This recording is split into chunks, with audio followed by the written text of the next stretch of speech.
Thomas and Friends, The Great Race.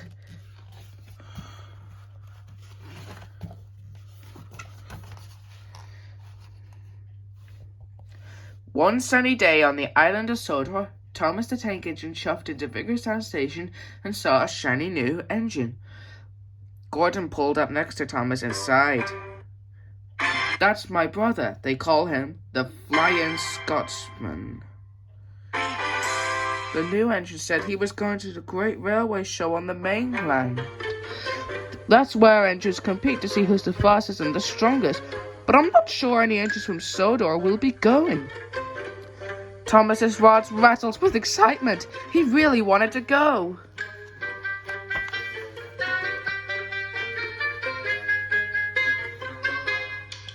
Thomas found the Fat Controller and suggested that an engine from Sodor be upgraded so it could win races at the show. "That's an excellent idea," the Fat Controller said. "Once he's been streamlined, Gordon will be faster than ever." Gordon? That was not what Thomas had in mind. The next day, a railway ferry made a very exciting delivery to Brandon Docks. Thomas watched as engines from all over the world rolled ashore. "Where are you going?" the dock manager asked. "The Great Railway Show," puffed the streamlined Belgian engine.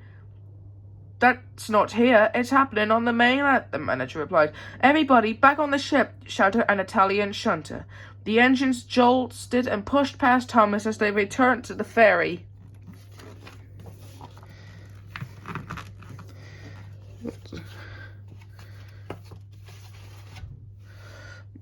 A brightly painted engine named Ashima rushed for the departing ferry and bumped into Thomas.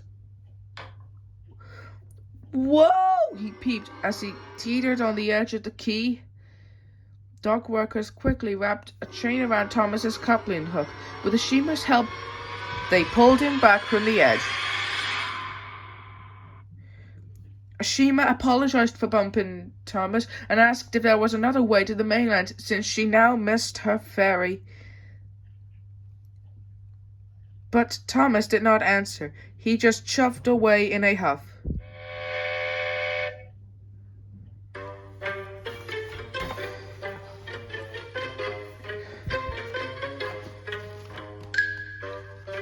"I don't see why she should get to go to the Great Railway Show," Thomas puffed to his characters Annie and Clarabelle. "Well, she's very beautifully painted," Clarabelle suggested. "Any engine can get painted," Thomas puffed. Suddenly, Thomas had another idea. He unhooked his carriages and sped to the steamworks. Thomas told Victor he needed to be repainted. "I was thinking maybe lightning bolts and racing stripes." But as Victor went to work, the Fat Controller stopped to check on Gordon's streamlining. Thomas tried to hide and ended up covered in paint.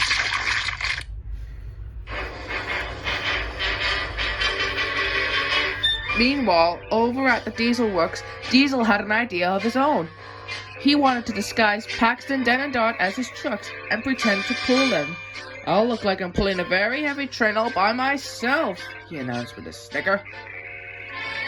"And if the Fat Controller thinks I'm stronger than Henry, he'll take me to the Great Railway Show instead."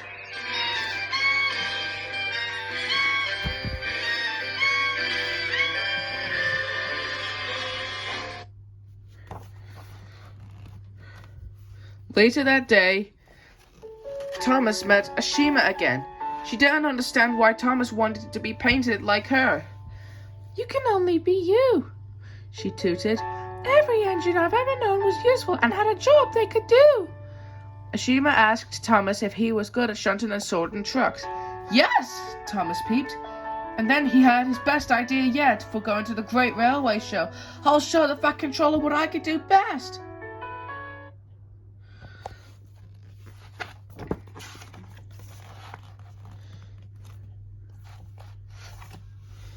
The next morning, Thomas went to Nafford Station to practice his shunting, but the rails were blocked by Diesel's tricky trucks. Thomas decided to try to move them himself. "What are you doing?" Diesel hissed. "You'll spoil my trick."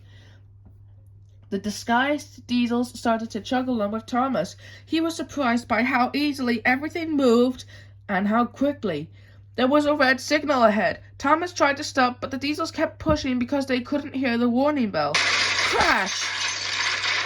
Thomas collided with a passing engine named Norman.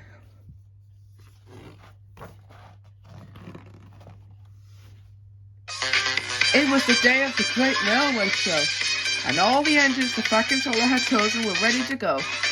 Gordon had been painted and streamlined. He even had a new nameplate, the Shooting Star. The Fat Controller had wanted Thomas to go for the shunting challenge, but now Thomas needed to be repaired after his accident. Percy would go in his place. Thomas tooted goodbye to the engines. He even wished Ashima good luck.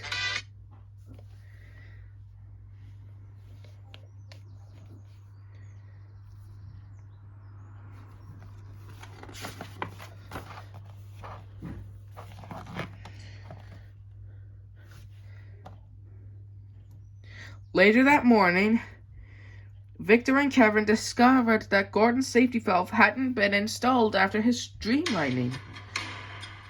Without the valve, Gordon could dangerously overheat during the race. Even though his own repairs weren't finished, Thomas took the valve and steamed across Vickerstown Bridge to the mainland. Thomas reached the Great Railway Show. He eagerly searched the crowds of visiting engines and found Gordon on the startling line of the great race. But Gordon wouldn't listen to Thomas. Nonsense. The team at the Steamworks is very efficient, and besides, the race is starting now. A whistle blew, green flags waved, and the engines took off. Gordon raced along the tracks, passing the other engines. "Shooting Star coming through," he announced loudly. But suddenly his face turned red, and steam hissed from inside his streamlining. Gordon's brother, the Flying Scotsman, tried to warn him that something was wrong. But Gordon wouldn't listen until his boiler burst.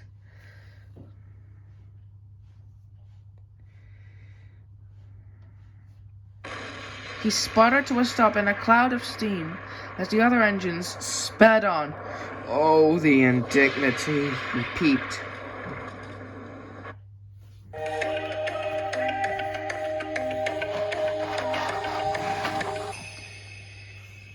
Meanwhile, over at the shunting challenge, Percy was too scared to enter the competition. He wanted Thomas to compete in his place.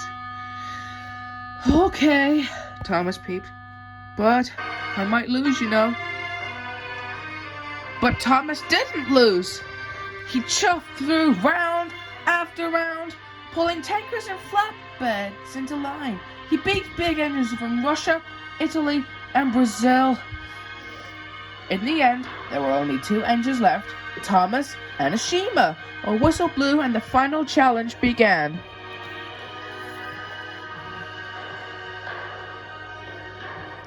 The two engines steamed back and forth, buffering boxcars into place. Soon their sidings were full and it was a race to the finish line. But then Thomas noticed an overturned truck on Ashima's track. He sped to push it out of the way. Ashima raced to victory. "Thomas, you let me win!" Ashima peeped. "I know," Thomas replied, but it wouldn't have been fair. Your track was blocked."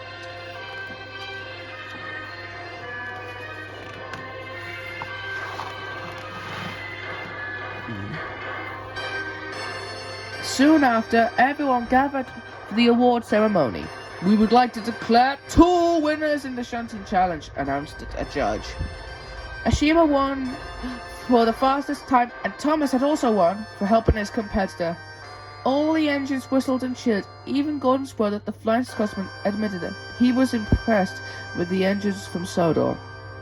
The Fat Controller was proud of Thomas for being really useful and very thoughtful too. "He was just being himself, sir," peeped Percy. You can only be you," Thomas puffed. He winked at Ashima. "There's nothing else you could possibly do." The end.